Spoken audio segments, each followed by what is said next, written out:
What's up, everybody? Welcome back. I'm going to apologize to start off. I'm in a little bit of a somber mood today. Last night I had a photo shoot scheduled, and just minutes before I was getting ready to start shooting, a girl ran through a red light and mowed down a family right in front of my house and killed somebody. And unfortunately, I saw the girl who was killed, and before I had known she was the one who did it, I saw the girl who killed her. And I had to go from that image to switching gears and being inspiring and uplifting and positive for my photo shoot. The shoot last night was, a touchy situation. It was somebody who was in their 50s and who had transformed their body and wasn't wearing a lot of clothes.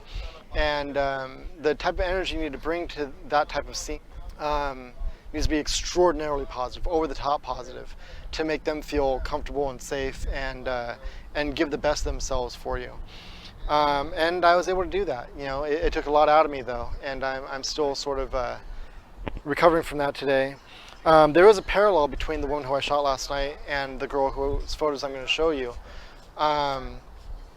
I met this girl in the photos on this video a week ago at like about 9 o'clock at night, and I didn't have my flash with me, so I wasn't able to photograph her at that time. But I approached her about doing photos, and she was leaving back to where she lives a couple days later. So between her mother and her, we agreed to shoot the next morning. And the number one question I'm getting on here is, what do I say to people to get them to agree to a photo shoot in that moment, or even further, to agree to meet me the next day after having talked to me for just 4 or 5 minutes.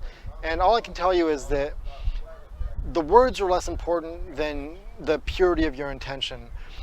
People are very savvy, whether they know it or not, and they can detect if you have ulterior motives. And if you're confident in what you're saying you want to do, if you know you suck at making people look good because you don't understand light or angles or the psychology of somebody who has this type of skin or that type of skin, they'll pick up on the fact that you don't really know what you're doing, and they'll reject you. I've been doing this for so long that that's the easiest part for me, because I know what I can do with somebody's face, and I know what I can do to change the ideas of what they think they look like. And people absorb that sort of confidence. I said there's a parallel between this girl and the woman last night. I actually picked up her daughter, I think six years ago, in the exact same spot that I met this girl, and took her home and did her photos.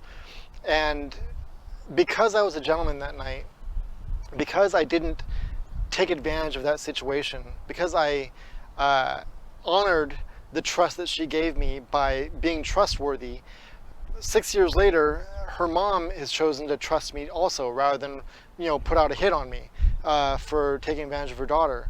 And I understand that this is a somewhat sexy job or hobby, especially when you're photographing very attractive people. But this is my personal thing. I think that to abuse the trust that you inspire in people by taking advantage of them afterwards is sick. It's low, and I value that trust more than any sex I could possibly get off of the people who I photograph, or whatever you want to glean off of people. I value trust over everything, and honoring the trust that they give me. So I don't know, I thought that was interesting that that was who I was photographing last night, and this is the video I'm showing you today, because we met in the exact same place, and the trust that they gave me was under the exact same circumstances. And so we leave with on a happy note versus the horror of what I witnessed last night. And that's the best we can do as creators. When there's always going to be bad in the world, and the best we can do is balance that out by creating something beautiful. So anyways, I'm rambling at this point. I'm still shooken up from last night. So enjoy these photos. I will give you the technical details of each shot as I play them. And let me know what you think in the comments, and I will talk later. Bye. Alright, here we go. So if you watched my last video, you know that this is the second to last frame from my first roll of CineStill XX. And I really wanted to test the range it could pull for the darks and the lights. So I put this on a backlit scene with a bright background. And then I switched to the same scene but shifted a little bit with that building and the trees in the background. And you can see that there's a lot more information going on back there. This is just a tester roll, and it varies wildly from scene to scene. And now we are switching to the first shot from the roll of Portra 160. Same thing. I have that brightly backlit scene for that hair light, and then put that building and the trees in the background so it wasn't just completely blown out back there. I think it looks pretty damn good. So this is the next location. This is just across the way from those first photos. You know, I didn't have a choice on where we took these photos. This was just in the parking lot of the hotel they were staying at. So this is in the building across the way. I moved her into open shade, sort of on the other side of where the sun was shining, and shot this at one stop over. And you notice that real light shadow on the right side of her face. I'm actually throwing in one digital photo, or actually two digital photos, just to show you the difference between a straight scan off the negative and what a semi-processed looking digital photo looks like in the same location. This isn't a which is better, analog or digital. This is just a a fun comparison. So back to my Pentax, or the Portra 160.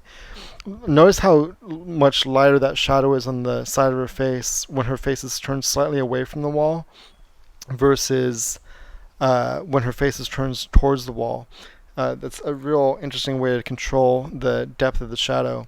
This is another digital shot here, and look, so her face is turned closer to the wall, and that shadow on the wall side of her face is much, much deeper. And it's just a couple inches of a shift of her face, and it changes the tone of the photo wildly.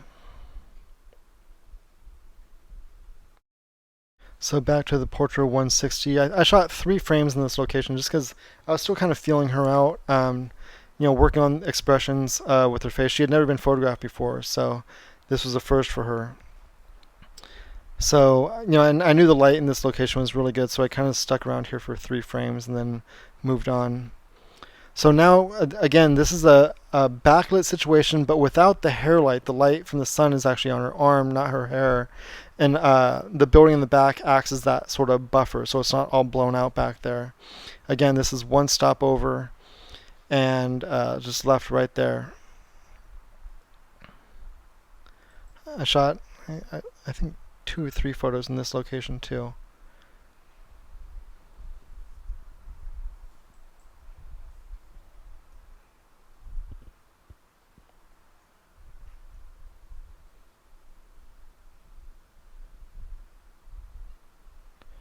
So you see here, when you change what's in the background, it changes the tone of the photo wildly, versus having a real blown out background or just controlling that exposure in the back with some sort of something back there. It retains a lot more information in the photo. Again, here you can see when her face is turned towards the dark part of the frame, how dark that shadow gets on the side of her face, and makes it a lot more moody. Versus when she's going to turn her face away, you see how that shadow lightens up pretty dramatically. This is a digital photo. I forgot I threw in a few digitals from each different location in this video. So here's a digital photo. Not here to get in an argument which is better, analog or digital, just for comparison's sake. So everybody calm down. Okay, back to the Portra 160. You see, versus the digital photos, I didn't go real heavy on the contrast, but I definitely did add a little bit of contrast versus these straight scans. And it's not a better or worse situation. I just think this has a lot more sort of raw feel to it, and the tones are a little bit softer. This is a digital photo. This is done with my Nikon D800. Unfortunately, I didn't do any shots from the same angle on film. I'm not sure why. I only had maybe half an hour to do all of these, so it's a little bit of a hectic situation, but I do love this photo. I think this is a great example of something that I definitely would have reshot had I done it on my DSLR, and the importance of angle and body parts. Had I just brought the camera up 2 or 3 inches, her shoulder wouldn't have that weird sort of bulkiness to it. So, a couple inches up or down really does make a wow difference in a photo. Anyways, there you have it. I hope you enjoyed. Let me know what you think in the comments, and I will talk to you later. Thanks, everybody. Bye.